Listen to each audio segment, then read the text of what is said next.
Galera. Mga kabusing, mga kabayan, nandito po tayo ngayon sa aming narentahan na suite. Palang umaga po sa ating lahat sa masulo kayo ng mundo ngayon natin.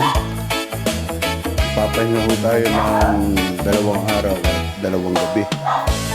So kahapon po kami nagpunta rito. Shoutout po sa lahat ng aking mga kaibigan, mga karis, mga followers at mga karis. Pagpalang umaga po sa ating lahat sa masulo kayo ng mundo ngayon natin. Lagi po kayo mag-iingat. Assalamualaikum sa kapatiran natin Muslim.